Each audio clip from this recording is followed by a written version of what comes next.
Hello friends, എല്ലാവർക്കും കാറ്റത്തെ കിളിക്കൂടിന്റെ വരാനിരിക്കുന്ന ഒരു എപ്പിസോഡ് റിവ്യൂയിലേക്ക് സ്വാഗതം.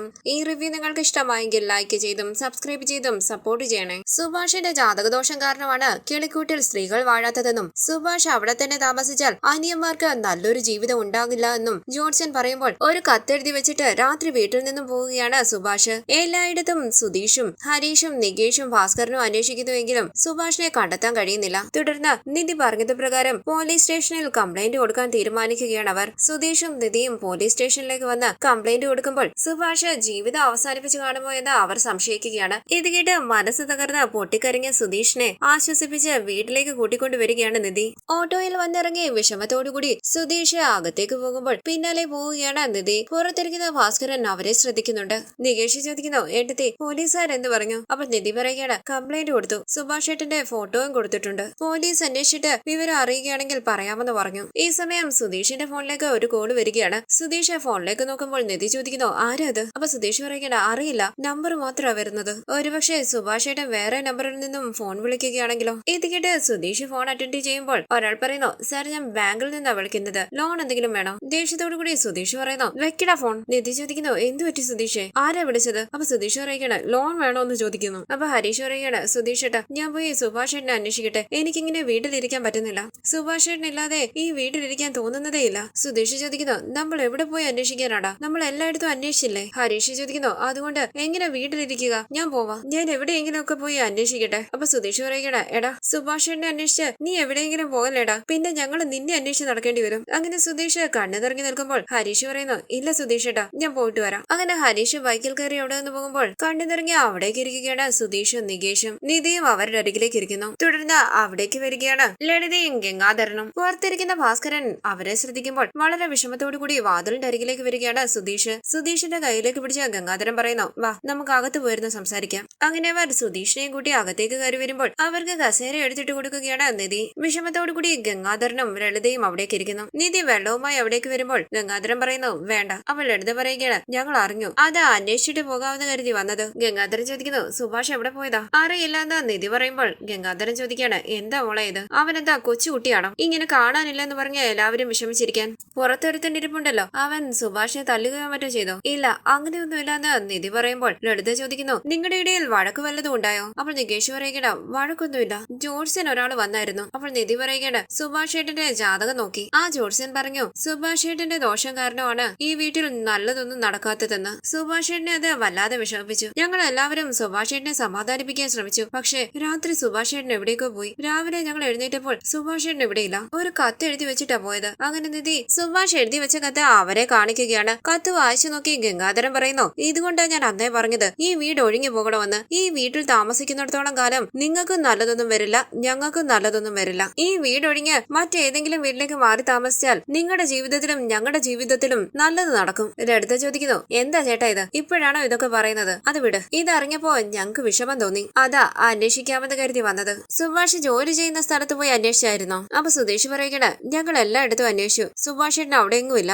അപ്പൊ നിധി പറയുന്നു, പോലീസിൽ കംപ്ലൈന്റ് കൊടുത്തിട്ടുണ്ട്. ദേഷ്യത്തോടു കൂടി അവിടേക്ക് വന്ന ഭാസ്കരൻ ചോദിക്കുന്നു, നിങ്ങൾ എന്താണ് ചെയ്തത് എന്റെ മകനെ? ഇത് കെട്ടി ഞെട്ടി മുഖത്തോട് മുഖം നോക്കുകയാണ് ലളിതയും ഗംഗാധരനും. ഗംഗാധരൻ പറയുന്നു, കണ്ടില്ലേ ലളിതേ, ഞാൻ പറഞ്ഞതല്ലേ ഈ വീട്ടിലേക്ക് വരണ്ടാന്ന്. ഇവൻ എന്തെങ്കിലുമൊക്കെ പറയുമെന്ന്, നീ അത് കേട്ടില്ലല്ലോ. ഭാസ്കരൻ ചോദിക്കുന്നു, എടാ പെട്ടെന്ന് എങ്ങനെയാ എന്റെ മകനെ കാണാതാകുക? നിങ്ങൾ എന്തോ ചെയ്തിട്ടുണ്ട്. അപ്പൊ ലളിത പറയുകയാണ്, ഈ വീട്ടിൽ അവൻ ഒരാളെ ഉള്ളൂ നല്ലവനായിട്ട്, അവനെ കാണാനില്ലെന്ന് ഈ നാട്ടുകാരൊക്കെ പറയുന്നുണ്ട്. മനസ്സ് അനുവദിച്ചില്ല, എന്താ ഏതാന്നൊന്ന് അന്വേഷിക്കാമെന്ന് കരുതി വന്നതാ, അത്രേ ഉള്ളൂ. ഇത് കേട്ട് ഭാസ്കരൻ പറയുകയാണ്, മനസ്സ് അനുവദിച്ചില്ല, അത് ഞാൻ വിശ്വസിക്കണം. അങ്ങനെ ഭാസ്കരൻ അവിടേക്ക് ഇരിക്കുമ്പോൾ വിഷമത്തോടുകൂടി നികേഷിനെയും നിധിയെയും സുധീഷിനെയും ഒന്ന് നോക്കിയിട്ട് ലളിത പറയുകയാണ്, അവനിങ്ങി വരും, അവൻ എവിടെ പോകാനാ? ദേ നോക്ക്, നിങ്ങൾ ആരും ഇല്ലാതെ അവന് ജീവിക്കാൻ പറ്റില്ല, അവനിങ്ങി വരും, നിങ്ങൾ വിഷമിക്കാതെ. പാവം നികേഷ് സുഭാഷ് ഏട്ട എന്ന് പറഞ്ഞ് പുറകെ നടക്കും, അവന്റെ ജീവനാ സുഭാഷ്.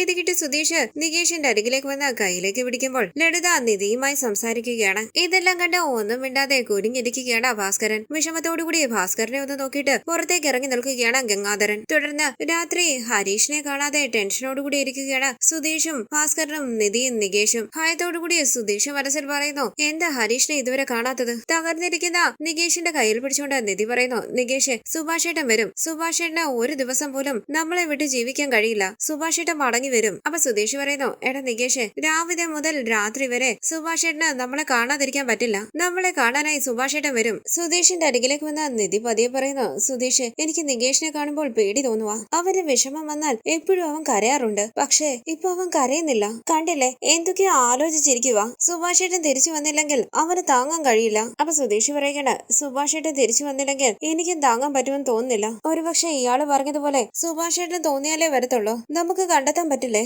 ഹരീഷ വണ്ടി എടുത്തോണ്ട് പോയി സുഭാഷേട്ടനെ അന്വേഷിക്കുക. എനിക്കും സുഭാഷേട്ടനെ അന്വേഷിക്കണമെന്നുണ്ട്. പക്ഷെ എവിടെ അന്വേഷിക്കണമെന്നറിയില്ല. എല്ലായിടത്തും അന്വേഷിച്ചു. ഇനി എവിടെ പോയി അന്വേഷിക്കാനാ? ഒരു ചെറിയ ക്ലൂ പോലും കിട്ടിയില്ലല്ലോ. അർദ്ധരാത്രിയിൽ സുഭാഷേട്ടൻ എങ്ങോട്ടായിരിക്കും പോയിരിക്കുക? ഒന്ന് ആലോചിച്ച് ഭാസ്കരൻ ചോദിക്കുന്നു, എടാ സുധീഷേ, ആ ഹിന്ദിക്കാരി പെണ്ണില്ലേ, അവളുടെ വീട്ടിൽ അന്വേഷിച്ചോ? ഒരുപക്ഷെ ആ പെണ്ണിന്റെ കൂടെ ഒളിച്ചോടി പോയതാണെങ്കിലോ? ആരുടെ കാര്യം ഈ പറയുന്നതെന്ന് സുധീഷ് ചോദിക്കുമ്പോൾ ഭാസ്കരൻ പറയുകയാണ്, അവന്റെ കൂടെ ജോലി ചെയ്യുന്ന ഒരുത്തരുണ്ടല്ലോ, അവിനാഷ്, അവന്റെ പെങ്ങള്, അവളുടെ പേരെന്തായിരുന്നു? ചാന്ദിനി. ദേഷ്യത്തോടു കൂടി സുധീഷ് ചോദിക്കുന്നു, നിങ്ങൾക്ക് വിവരമുണ്ടോ? സുഭാഷേട്ടൻ ആ പെണ്ണിന്റെ കൂടെ ഒളിച്ചോടി പോയെന്ന് സംശയിക്കുന്നു. സുഭാഷേട്ടൻ അങ്ങനെ ചെയ്യുന്ന ഒരാളാണോ? അപ്പോൾ ഭാസ്കരൻ പറയുകയാണ്, സമയം ശരിയല്ലെങ്കിൽ അങ്ങനെയൊക്കെ ചെയ്യാൻ തോന്നുവാടാ. ഞാൻ പറഞ്ഞതൊന്ന് നീ ആലോചിച്ച് നോക്ക്. എനിക്ക് തോന്നുക അവൻ ആ പെണ്ണിന്റെ കൂടെ ഒളിച്ചോടി പോയതാണെന്ന്. ഇത് കേട്ട് നിധി പറയുകയാണ്, സുഭാഷേട്ടൻ കൃത്യമായി കത്തിൽ എഴുതിയിട്ടുണ്ട്, ജോർജിയൻ പറഞ്ഞതാണ് പ്രശ്നമെന്ന്. സുഭാഷേട്ടന് ചില കാര്യങ്ങൾ താങ്ങാൻ കഴിയാത്തത് കൊണ്ട് ഈ വീട് വിട്ടു പോയത്. അപ്പോൾ ഭാസ്കരൻ പറയുകയാണ്, നിന്റെ സുഭാഷേട്ടൻ അർദ്ധരാത്രിയിലാണ് വീട് വിട്ടു പോയത്. അപ്പൊ അവന് താമസിക്കാൻ ഒരു സ്ഥലം വേണമല്ലോ. അതുകൊണ്ടാ പറയുന്നത് ആ പെണ്ണ് ഇടയ്ക്കിടയ്ക്ക് നമ്മുടെ വീട്ടിലേക്ക് വരും. ഇവനോട് മാത്രം ചിരിച്ച് സംസാരിക്കും. ഇവനും അവളോട് ചിരിച്ച് സംസാരിക്കാറുണ്ട്. അതുകൊണ്ട് എനിക്ക് അങ്ങനെ ഒരു സംശയം തോന്നിയത്. അപ്പൊ സുധീഷ് പറയുകയാണ്, സുഭാഷേട്ടൻ അങ്ങനെയൊക്കെ ചെയ്യുന്ന ഒരാളല്ല.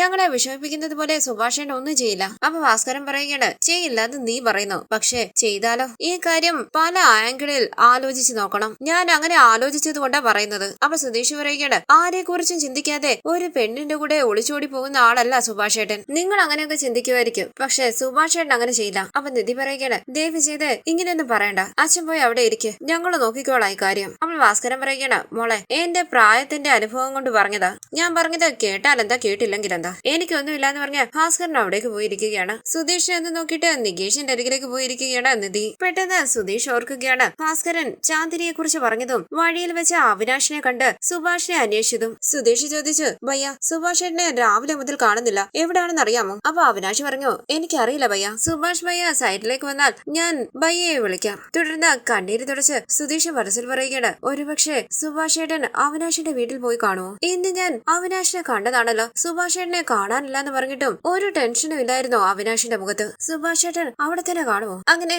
നിധിയുടെ അരികിലേക്ക് വന്ന സുധീഷ് പറയുന്നു, നിധി, എനിക്കിങ്ങനെ വീട്ടിലിരിക്കാൻ പറ്റുന്നില്ല, ഞാൻ പോയി ഒന്ന് അന്വേഷിച്ചിട്ട് വരാം. അങ്ങനെ സുധീഷ് ബൈക്കിലേക്ക് കയറുമ്പോൾ ഭാസ്കരൻ സുധീഷിനെ ശ്രദ്ധിക്കുന്നുണ്ട്. നിധി ടെൻഷനോടുകൂടി നികേഷിന്റെ കയ്യിൽ പിടിച്ചിരിക്കുകയാണ്. തുടർന്ന് രാത്രി തന്നെ സുധീഷ് അവിനാഷിന്റെ വീട് അന്വേഷിച്ച് കണ്ടുപിടിച്ച് അവിടെ എത്തുകയാണ്. മുൻവശത്തെ വാതിലിന്റെ അരികിലേക്ക് വന്ന സുധീഷ് പ്രാർത്ഥിക്കുന്നു, ഭഗവാനെ, സുഭാഷേട്ടൻ ഇവിടെ ഉണ്ടാകണേ, എന്റെ സുഭാഷേട്ടൻ ഇവിടെ തന്നെ കാണണേ. അങ്ങനെ സുധീഷ് വാതിലിൽ തട്ടുമ്പോൾ അവിനാഷ് വന്ന് വാതിൽ തുറക്കുകയാണ്. സുധീഷിനെ കണ്ട് അവിനാഷ് ഞെട്ടി നിൽക്കുമ്പോൾ സുധീഷ് ചോദിക്കുന്നു, സുഭാഷേട്ടൻ? അവിനാഷ് ടെൻഷനോടുകൂടി ഇരിക്കുമ്പോൾ സുഭാഷിന്റെ സംസാരം കേൾക്കുകയാണ് സുധീഷ്. സുഭാഷ് ചാന്ദിനിയോട് പറയുന്നു, ഞാനില്ലാതെ അവര് ജീവിക്കട്ടെ, അങ്ങനെ ശീലിക്കട്ടെ. അകത്തേക്ക് കയറി വന്ന സുധീഷ് കാണുകയാണ് വിഷമത്തോടുകൂടി കസേരയിൽ ചാരിയിരിക്കുന്ന സുഭാഷിനെ. ചാന്ദിനി ചപ്പാത്തി ഉണ്ടാക്കുകയാണ്. അകത്തേക്ക് കയറി വന്ന സുധീഷ് സുഭാഷിനെ കണ്ട് സമാധാനത്തോടു കൂടി നിൽക്കുമ്പോൾ അവിനാഷ് അവരെ ശ്രദ്ധിക്കുന്നു. ചാന്ദിനി ചപ്പാത്തി ഉണ്ടാക്കി സുഭാഷിന് പ്ലേറ്റിലേക്ക് വെച്ചു കൊടുക്കുകയാണ്. സുഭാഷ് ചോദിക്കുന്നു, എന്തിനാ ചാന്ദിനി ഇതെല്ലാം? അപ്പൊ ചാന്ദിനി ഹിന്ദിയിൽ പറയുന്നു, അത് കഴിക്കാനായി. സുഭാഷ് ചോദിക്കുകയാണ്,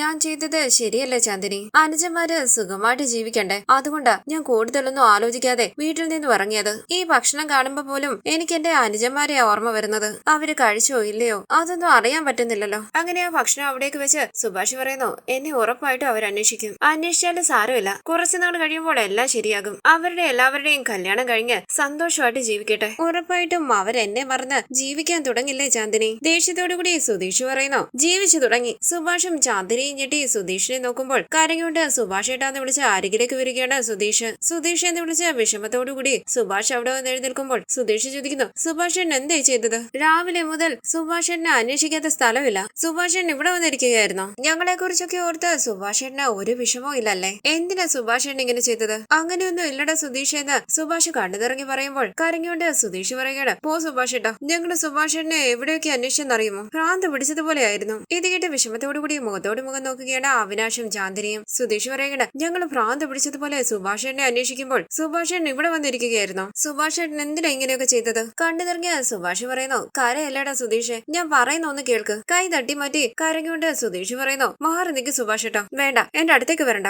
അങ്ങനെ അവിനാശിന്റെ അരികിലേക്ക് വന്ന് സുധീഷ് ചോദിക്കുന്നു, നിങ്ങളോട് ഞാൻ രാവിലെ ചോദിച്ചതല്ലേ, അപ്പൊ തന്നെ പറയത്തില്ലായിരുന്നോ എന്റെ സുഭാഷ് ഏട്ടൻ ഇവിടെ ഉണ്ടെന്ന്? അപ്പൊ അവിനാശ് പറയുകയാണ്, ഭയ്യ പറഞ്ഞു പറയരുതെന്ന്. സുധീഷ് ചോദിക്കാണ്, സുഭാഷ് ഏട്ടൻ പറഞ്ഞാൽ ഭയ്യ അത് കേൾക്കോ? ഒരു വാക്ക് പോലും പറഞ്ഞില്ലല്ലോ. സുഭാഷ് ഏട്ടൻ ഭ്രാന്താണോ? ഇവിടെ വന്ന് ഞങ്ങൾക്ക് വേണ്ടി നല്ലത് ചെയ്യുകയാണെന്ന് പറഞ്ഞ് കഥ പറയുകയായിരുന്നു. കണ്ടു നിറങ്ങിയ സുഭാഷ് പറയുന്നു, ഇല്ല സുധീഷ്, സത്യമായിട്ടും നിങ്ങളുടെ നല്ലതിനു വേണ്ടിയാ ഞാൻ വീട് വിട്ടിറങ്ങിയത്.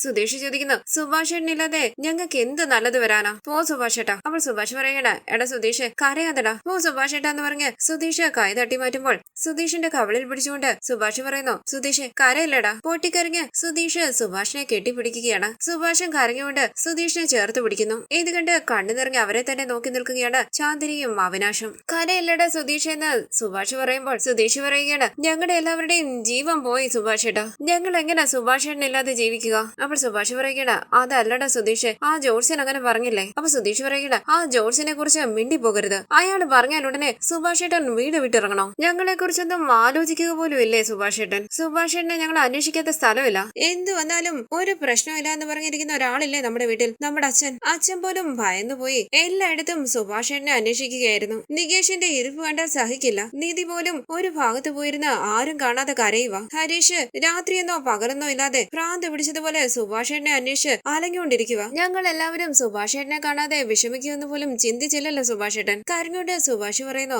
അങ്ങനെ അല്ലടാ സുധീഷ്, എനിക്ക് എന്ത് ചെയ്യണമെന്ന് പോലും അറിയില്ലായിരുന്നടാ സുധീഷ്. സുധീഷ് ചോദിക്കുന്നു, എന്ത് ചെയ്യണമെന്ന് അറിയില്ലെങ്കിൽ ഉടനെ വീട്ടിൽ നിന്നും ഇറങ്ങി പോരുകയാണോ ചെയ്യേണ്ടത്? സുഭാഷ് ഏട്ടൻ പോയാൽ ഞങ്ങൾ അതൊന്നും വലിയ കാര്യമാക്കാതെ സന്തോഷമായിട്ട് ജീവിക്കുമെന്ന് സുഭാഷ് ഏട്ടൻ എങ്ങനെ തോന്നി? സുഭാഷ് ഏട്ടനില്ലാതെ ഞങ്ങൾ എങ്ങനെ ജീവിക്കും? സുഭാഷ് ഏട്ടൻ എന്ന് വിളിച്ച് ഉറക്കെ കരഞ്ഞുകൊണ്ട് സുധീഷ് വീണ്ടും സുഭാഷിനെ കെട്ടിപ്പിടിക്കുകയാണ്. പൊട്ടിക്കരഞ്ഞ സുധീഷിനെ ചേർത്ത് പിടിക്കുകയാണ് സുഭാഷ്. അപ്പൊ സുധീഷ് പറയുന്നു, സുഭാഷ് ഏട്ടാ ഇനി ഇങ്ങനെയൊന്നും ചെയ്യല്ലേ, ഞങ്ങക്ക് പേടിയാ സുഭാഷ് ഏട്ടാ. സുധീഷിന്റെ കവളിൽ പിടിച്ചുകൊണ്ട് സുഭാഷ് പറയുന്നു, പോകില്ലടാ, ഇനി ഞാൻ നിങ്ങളെ വിട്ട് എവിടെയും പോകില്ല. കരയാതെ കയ്യിൽ പിടിച്ച് സുധീഷ് പറയുന്നു, സുഭാഷ് ഏട്ടാ പ്ലീസ്, ദയവ് ചെയ്ത് ഇനി ഇങ്ങനെയൊന്നും ചെയ്യല്ലേ. ഞങ്ങൾ എന്തെങ്കിലും തെറ്റ് ചെയ്താൽ ഞങ്ങളെ വഴക്ക് പറഞ്ഞു, ദയവ് ചെയ്ത് ഞങ്ങളെ വിട്ട് പോകരുത്. സുഭാഷ് ഏട്ടാ ഞാൻ ആദ്യം നിധിയെ വിളിച്ച് പറയട്ടെ. അങ്ങനെ സുഭാഷിന്റെ കയ്യിൽ മുറുകെ പിടിച്ച് ഫോൺ എടുത്ത് നിധിയുടെ ഫോണിലേക്ക് വിളിക്കുകയാണ് സുധീഷ്. ഫോൺ അറ്റൻഡ് ചെയ്ത് നിധി ചോദിക്കുന്നു, സുധീഷ് എവിടാ? സുഭാഷ് ഏട്ടൻ എവിടെ ഉണ്ടെന്ന് അറിഞ്ഞു? സുഭാഷിന്റെ കയ്യിൽ മുറുകെ പിടിച്ച് കണ്ടു നിറങ്ങിയ സുഭാഷിനെ ഒന്ന് നോക്കിയിട്ട് സുധീഷ് പറയുകയാണ്, സുഭാഷ് ഏട്ടനെ നമുക്ക് തിരിച്ചു കിട്ടി നിധി. കണ്ടു നിറങ്ങിയ സന്തോഷത്തോടു കൂടി നിധി ചോദിക്കുന്നു,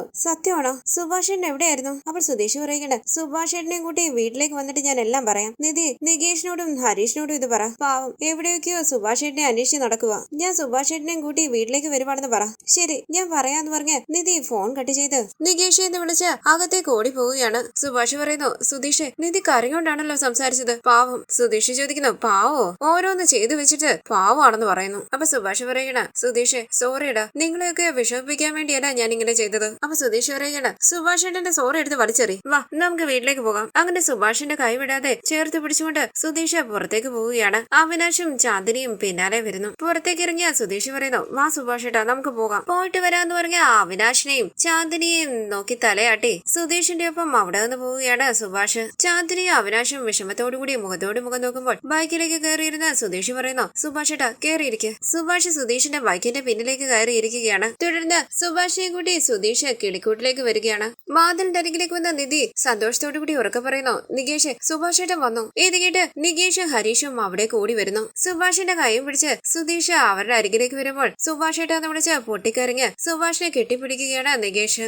സുഭാഷ് നികേഷിനെ ചേർത്ത് പിടിക്കുമ്പോൾ നികേഷ് ചോദിക്കുന്നു, സുഭാഷൻ എന്തിനാ ഇങ്ങനെയൊക്കെ ചെയ്ത്? കരഞ്ഞുകൊണ്ട് നികേഷിനെ തലോടി സുഭാഷ് പറയുന്നു, കരയല്ലടാ നികേഷ്, ഞാൻ വന്നില്ലടാ, കരയാതടാന്ന് പറഞ്ഞ് നികേഷിന്റെ കണ്ണീര് തുടയ്ക്കുകയാണ് സുഭാഷ്. സുഭാഷിന്റെ കയ്യിൽ പിടിച്ചുകൊണ്ട് ഹരീഷ് ചോദിക്കുന്നു, എന്തിനാ സുഭാഷ് ഏട്ടൻ എങ്ങനെ ചെയ്തത്? നിധി പറയണ്ട, സുഭാഷ് ഏട്ടൻ ഇങ്ങനെ ചെയ്യാൻ പാടില്ലായിരുന്നു. ഹരീഷ് ചോദിക്കുന്നു, ഞങ്ങളുടെ വാക്കിനെക്കാട്ടിലും സുഭാഷ് ഏട്ടൻ ആ ജോർജിന്റെ വാക്കിനാണല്ലേ വില കൊടുത്തത്? സുധീഷ് പറയുന്നു, ഹരീഷ് നമുക്ക് അകത്ത് പോയി സംസാരിക്കാം, വാ സുഭാഷ് ഏട്ടൻ എന്ന് പറഞ്ഞ് സുഭാഷിന്റെ കൈയും പിടിച്ച് അകത്തേക്ക് പോവുകയാണ് നികേഷും ഹരീഷും. പിന്നാലെ സുധീഷും നിധിയും അകത്തേക്ക് കയറി വരുന്നു. പൊട്ടിക്കറിയുന്ന നികേഷിനെ ചേർത്ത് പിടിച്ചുകൊണ്ട് സുഭാഷ് പറയുകയാണ്, എടാ നികേഷ് ഞാൻ വന്നില്ലേടാ, പോ സുഭാഷ് ഏട്ടാ എന്ന് പറഞ്ഞ് നികേഷ് സുഭാഷിനെ കെട്ടിപ്പിടിക്കുമ്പോൾ സുധീഷും ഹരീഷും സുഭാഷിനെ കെട്ടിപ്പിടിക്കുകയാണ്. കരഞ്ഞുകൊണ്ട് അവരെ ചേർത്ത് പിടിച്ച് സുഭാഷ് പറയുന്നു, കരയില്ലടാ. നിധിയും കരഞ്ഞുകൊണ്ട് അവരെ തന്നെ നോക്കി നിൽക്കുന്നു. സുഭാഷ് പറയുന്നു, ഇനി ഞാൻ നിങ്ങളെ വിട്ട് എവിടെയും പോകില്ലടാ. എന്തിനാണ് നികേഷ് നീ ഇങ്ങനെ കരയുന്നത്? നികേഷ് പറയുകയാണ്, എന്നെ പറ്റി പോലും ചിന്തിക്കാതെ സുഭാഷ് ഏട്ടൻ പോയില്ലേ? അപ്പൊ നിധി പറയുകയാണ്, ഞങ്ങളെ പറ്റി ഒന്നും ചിന്തിക്കുക പോലും ചെയ്യാതെ ആരോ എന്തോ പറയുന്നത് കേട്ട് ഞങ്ങളെ എല്ലാവരെയും വിട്ടുപോകാൻ തീരുമാനിച്ചല്ലോ സുഭാഷ് ഏട്ടൻ. അപ്പോൾ സുധീഷ് പറയുകയാണ്, സാരമില്ല നിധി, സുഭാഷ് ഏട്ടൻ തിരിച്ചു വന്നല്ലോ. ഈ സമയം സൈക്കിളിൽ അവിടേക്ക് വരികയാണ് ഭാസ്കരൻ. സുഭാഷ് പറയുന്നു, എടാ ദയവ് ചെയ്ത് എന്നോട് ക്ഷമിക്കണം. അപ്പോൾ ഹരീഷ് പറയുകയാണ്, ഓ സുഭാഷ് ഏട്ടാ, ഞങ്ങൾ എവിടെയെല്ലാം അന്വേഷിച്ചെന്ന് അറിയുമോ? സുഭാഷ് ഏട്ടനില്ലാതെ ഒരു നിമിഷം പോലും ഞങ്ങൾക്ക് ഈ വീട്ടിൽ കഴിയാൻ പറ്റില്ല. എങ്ങനെ തോന്നി സുഭാഷ് ഏട്ടന് ഞങ്ങളെ വിട്ടു പോകാൻ? അകത്തേക്ക് കയറി വന്ന ഭാസ്കരൻ സുഭാഷിനെ നോക്കുമ്പോൾ കണ്ണു നിറങ്ങിയ അരികിലേക്ക് വന്ന സുഭാഷ് പറയുന്നു, അച്ഛാ, ജോർസൻ പറയുന്നത് കേട്ട് ദേഷ്യത്തോടുകൂടി സുഭാഷിന്റെ കർണപുക ചടിക്കുകയാണ് ഭാസ്കരൻ. ഇത് കേട്ട് എല്ലാവരും ഞെട്ടി നിൽക്കുമ്പോൾ ഭാസ്കരൻ പറയുന്നു, എന്റെ 2 ഭാര്യമാരെയും ഞാനാ കൊന്നതെന്ന് ഈ നാട്ടുകാരെല്ലാവരും പറയുന്നുണ്ട്. പക്ഷെ കൊന്നോ ഇല്ലയോ എന്ന് എനിക്ക് മാത്രമേ അറിയൂ. ഇത്രയും കാലവും അത് മാത്രം പറഞ്ഞു ഈ നാട്ടുകാരെന്നെ എങ്ങനെയൊക്കെ അപമാനിച്ചു, ഇപ്പോഴും അപമാനിക്കുന്നു. എന്നെ കാണുമ്പോൾ അവരെന്തൊക്കെയാ പറയുന്നത്? അത് കേട്ട് ഞാൻ ഈ നാടും വീടും വിട്ട് ഓടിപ്പോയോ? എല്ലാം താങ്ങി ഈ വീട്ടിൽ തന്നെ താമസിക്കുന്നില്ലേ? അവരുടെ കാര്യം വിട്. നിന്റെ അനുജന്മാര് എന്നെ എന്തൊക്കെ പറയാറുണ്ട്. അയ്യോ, നാട്ടുകാരെല്ലാം എന്നെ കുറിച്ച് എന്തൊക്കെയോ പറയുന്നു. എന്റെ മക്കൾ എന്നെ തെറ്റിദ്ധരിച്ചിരിക്കുന്നു എന്നൊക്കെ പറഞ്ഞ് ഞാൻ ഈ വീട് വിട്ടും നാട് വിട്ടും ഒക്കെ പോയോ? ഇല്ലല്ലോ. പറയുന്നവൻ പറയും, 1000 തവണ പറയും. പക്ഷെ നമുക്കറിയണം നമ്മൾ ശരിയാണോ അല്ലയോന്ന്. നമ്മുടെ മനസാക്ഷിക്ക് അറിയണം. ഏതോ ഒരു ജോത്സ്യൻ പറഞ്ഞു എന്ന് പറഞ്ഞ്